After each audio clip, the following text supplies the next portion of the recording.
Hi, I'm Sandy, and I'm so rapt to be here today, proud with my Yes badge on, being an advocate for the LGBTIQ community.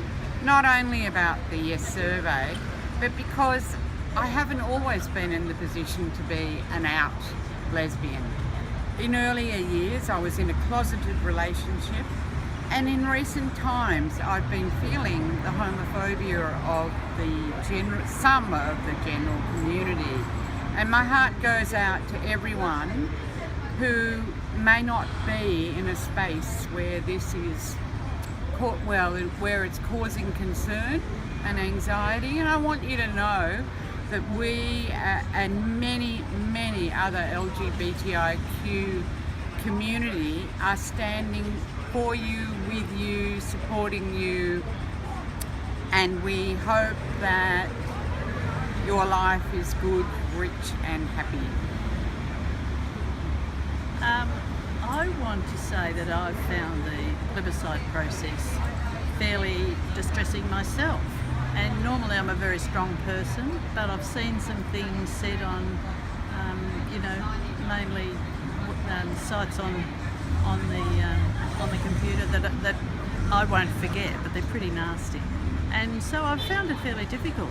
But I think I've hung on to the fact that it's time limited, and times like this empowers negative comments of people that normally wouldn't be empowered to say anything.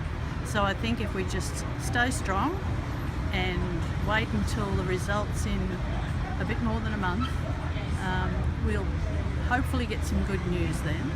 But I think that it will change Australia a little bit, but we'll also go back to normal when people aren't emboldened to say anything. So to everyone that feels a little bit like me, that it's causing some anxiety and a bit of distress, I'd say hang in there, because you have just as many rights as the rest of Australians, and you're going to get this last one that we need. I also want to say that I can't wait to marry Helen, my life partner of 25 years, because we deserve the same rights as everyone else in the community. We do. And Helen asked me to marry her on one of the rainbow hearts in Ballarat recently. And I said, yes, bring it on. Many years ago, when I had a difficult decision to make in my life, I didn't know quite what to do. And I was cleaning out some drawers, and in the drawer was my old autograph book. And friends and kids and everyone had written in it, and my dad wrote a message on the very back page, and it said something like, "Unto yourself, to thine own self be true." And as a kid I thought that was a bit vague, I didn't quite know what it all meant. But when I opened that book and I had to make a decision whether I would leave my family and go with the woman that I was absolutely in love with, it was like a bolt of lightning had hit me, and I had to be true to myself. Thank you. Edie and I have been together for 33 years now, and I don't think it's ever easy when you first come out as a member of the LGBTI community, but it certainly wasn't easy all those years ago. Maybe it's a little easier now, but I know it's still difficult for people. I think if there's a message to young people who are feeling really bad about this survey, we've seen incredible change in our time together, and most people not just accept it but feel very comfortable about our relationship and about who we are.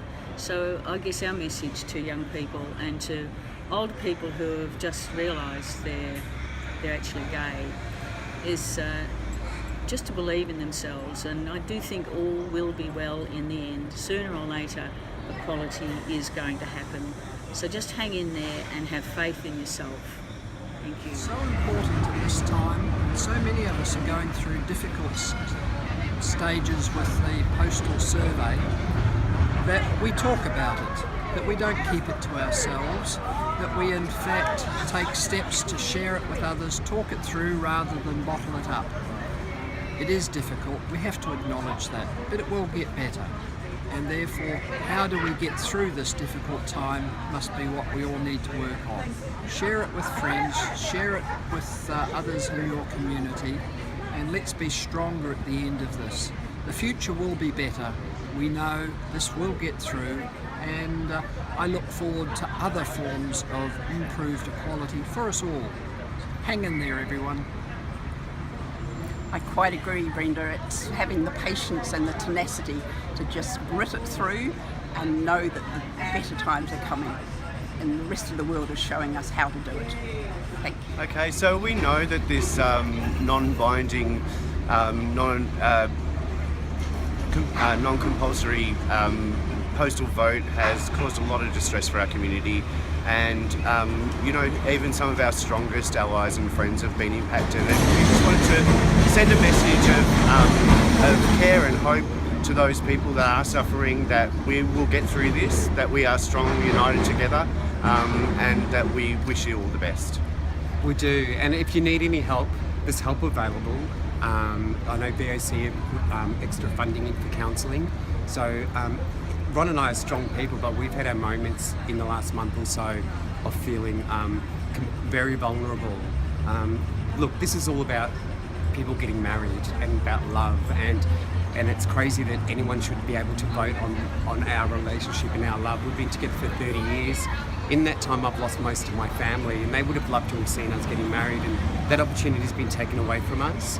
So please, if you still haven't voted, please vote. Vote yes, vote for love.